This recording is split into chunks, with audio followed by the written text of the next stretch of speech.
You know what this is? This is a grove of big leaf mahogany. One way you can identify that this is a big leaf mahogany or simply mahogany is by its large leaves.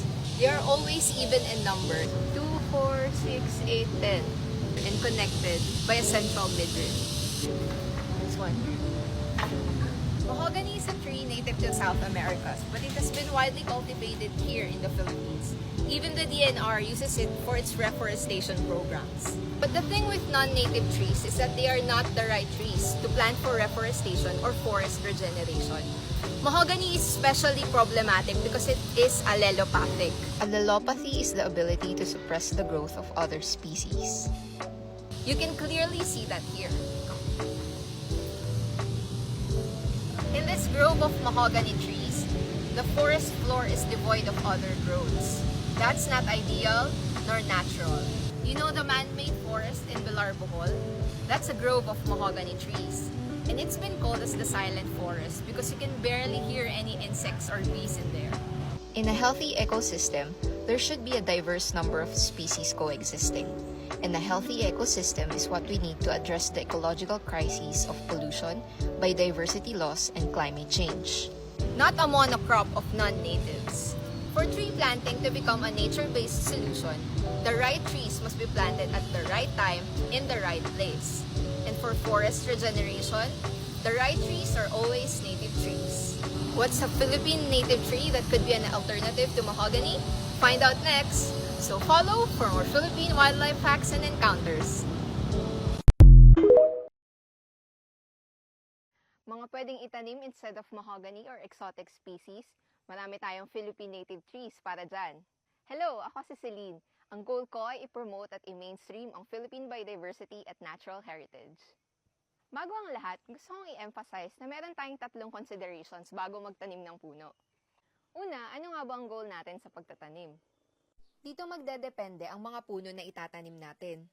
Sa mga videos ko, ang goal natin ay makatulong sa pag-regenerate ng ecosystems at tamang pag-reforest ng mga kagubatan.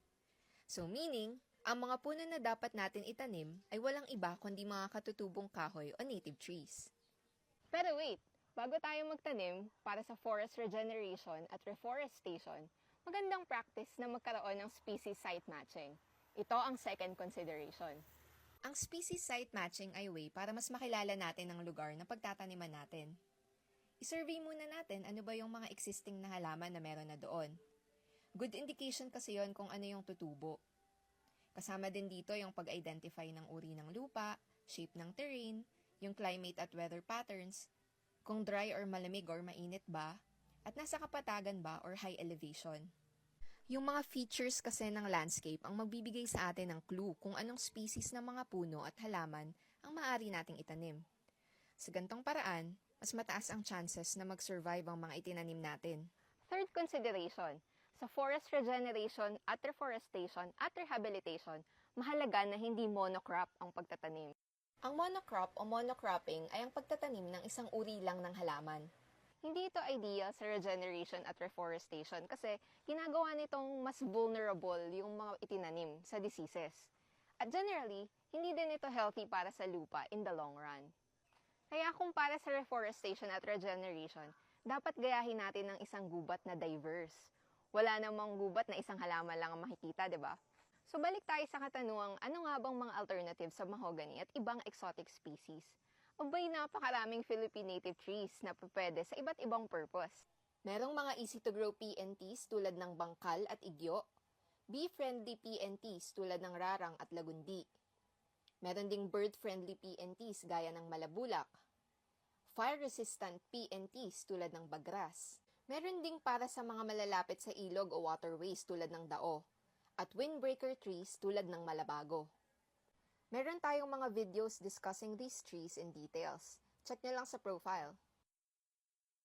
And if you enjoyed this video and want to support my work, please share this original video and don't grab without permission. Sa simpleng bagay na yon, you will help me continue my work. So yon, Diyos mabalos, mabuhi ang kalasangan. Follow for more Philippine wildlife facts and encounters.